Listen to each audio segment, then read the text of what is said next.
नमस्कार दोस्तों, I hope आपकी तैयारी काफ़ी बेहतर चल रही होगी। तो आपके तैयारी को और बेहतर बनाने के लिए आज की वीडियो में हम लोग पढ़ेंगे खिलजी वंश, जो कि आपके एग्जाम के लिए काफ़ी महत्वपूर्ण चैप्टर होगा। और हम लोग पढ़ेंगे आज खिलजी वंश का कॉन्सेप्ट। उसके बाद से हम लोग पढ़ेंगे खिलजी वंश से संबंधित सभी महत्वपूर्ण क्वेश्चन। तो देखिएगा दोस्तों, खिलजी वंश, सबसे पहला शासक कौन है? जलालुद्दीन खिलजी। सबसे पहला शासक कौन है? जलालुद्दीन खिलजी। देखिएगा इसका राज्याभिषेक इसका 1290 ईस्वी में। खिलजी वंश का स्थापना आदर्श क्या है? उदार निरंकुशवाद। खिलजी वंश का स्थापना किसने किया? तो जलालुद्दीन खिलजी। आगे देखेंगे, अलाउद्दीन को अमीर तुजुक का पद दिया। अलाउद्दीन को अमीर तुजुक का पद दिया। पुत्री का विवाह अलाउद्दीन से किया। अपने पुत्री का विवाह किससे किया? अलाउद्दीन से किया। आगे बढ़ेंगे, अलाउद्दीन खिलजी। अलाउद्दीन खिलजी 1296 से लेकर के 1316 तक इसका टाइम पीरियड है, यानी इसका शासनकाल है 1296 से लेकर के 1316 ईस्वी तक। काफ़ी महत्वपूर्ण है आपके एग्जाम के लिए अलाउद्दीन खिलजी। पढ़ते हैं इसको। देखिएगा, प्रथम सुल्तान जिसने क्या किया था? भूमि की पैमाइश कराकर लगान की वसूली की थी। भूमि को क्या किया? पैमाइश करवाया और लगान वसूला। कौन? तो अलाउद्दीन खिलजी ने। आगे देखेंगे, परंपरागत लगान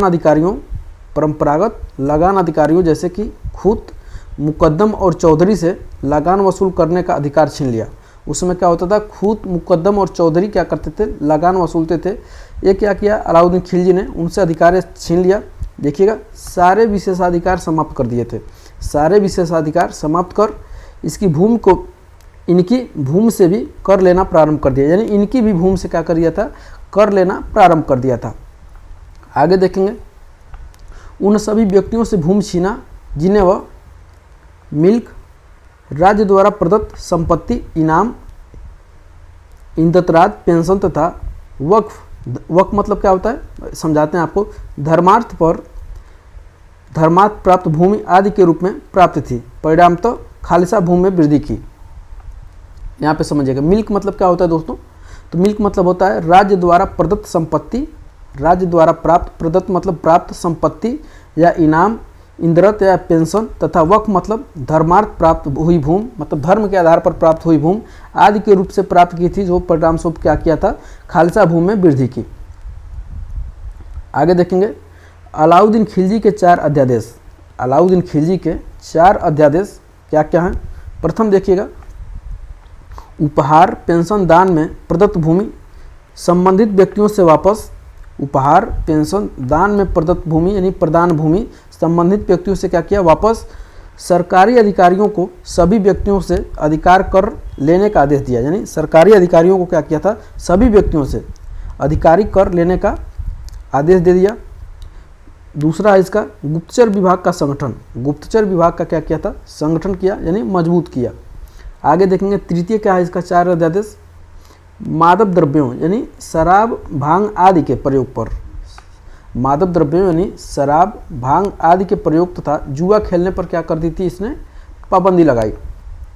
चौथा देखिएगा, सरदारों एवं अमीरों की दावतों, विवाह संबंधों पर प्रतिबंध। सरदारों एवं अमीरों की दावतें और विवाह संबंधों पर क्या कर दिया? प्रतिबंध।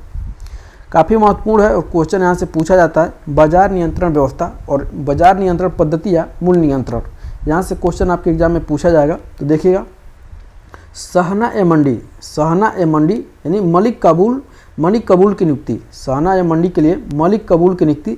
सहना ए बाजार का अधीक्षक। समस्त परिवारों पर नियंत्रण। सफलता के लिए कुशल कर्मचारियों की नियुक्ति की। किस लिए? बाजार नियंत्रण व्यवस्था के लिए। इसने कर क्या क्या लगाया था? घरी कर क्या होता है दोस्तों? घर एवं झोंपड़ी पर कर। चराई कर मतलब दुधारू पशुओं, अगर दुधारू पशु आप पालते हैं तो उसके लिए आप कर दीजिए। नेक्स्ट देखेंगे, धर्म पर राज्य का नियंत्रण स्थापित। उलेमा वर्ग के प्रभाव से मुक्त।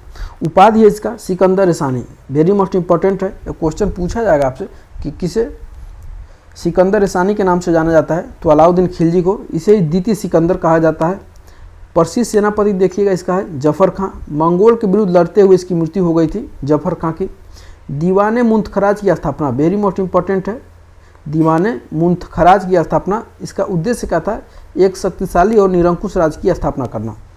एक शक्तिशाली, मुख्य उद्देश्य इसका क्या था? एक शक्तिशाली और निरंकुश राज्य की स्थापना करना।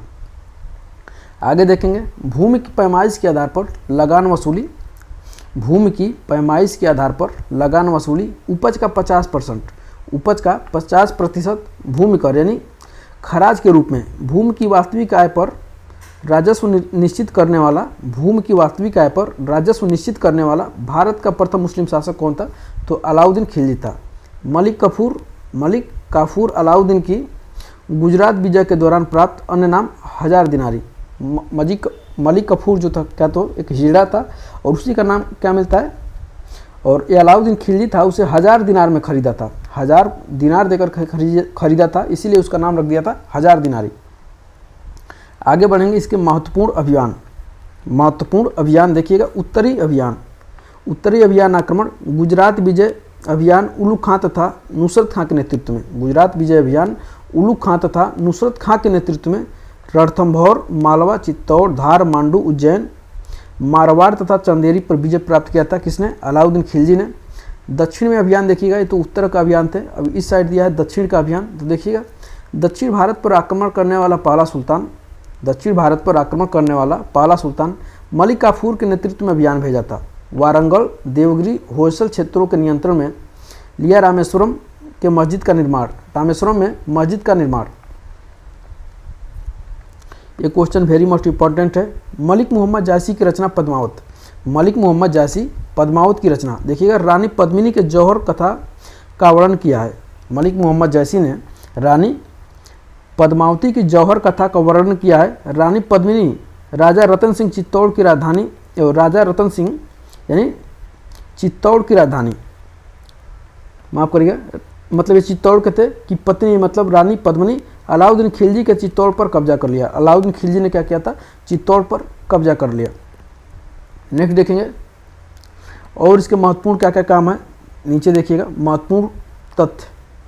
1306 ईस्वी के बाद अलाउद्दीन खिलजी के समय में दिल्ली सल्तनत एवं मंगोलों के बीच सीमा क्या थी? रावी नदी थी। अलाउद्दीन खिलजी ने अपना राज्याभिषेक करवाया था अर्पुण किलोखरी यानी कीलूगढ़ी महल में।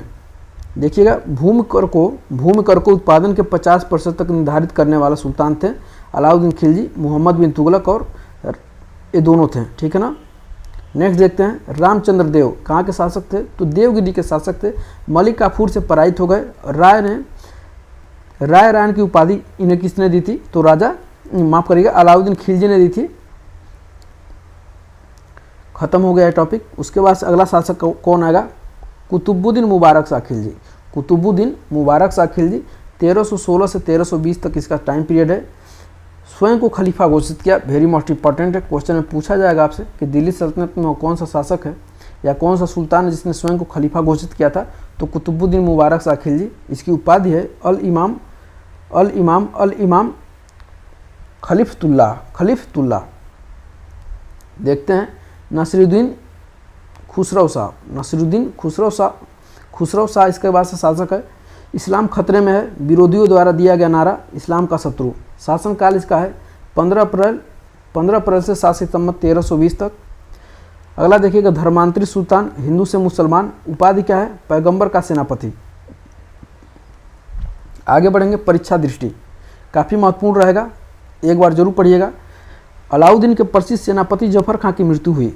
अलाउद्दीन के प्रसिद्ध सेनापति जफर खां की क्या हो गई थी? मृत्यु हो गई थी मंगोल से लड़ते हुए। अगला देखिएगा, सुलेमान और रानी साहिबा के प्रेम प्रसंग का उल्लेख अपने ग्रंथ में किया है किसने? अमीर खुसरो ने। नेक्स्ट देखिएगा, कीलूगढ़ी का महल का निर्माण किसने करवाया था? कैकुबाद ने।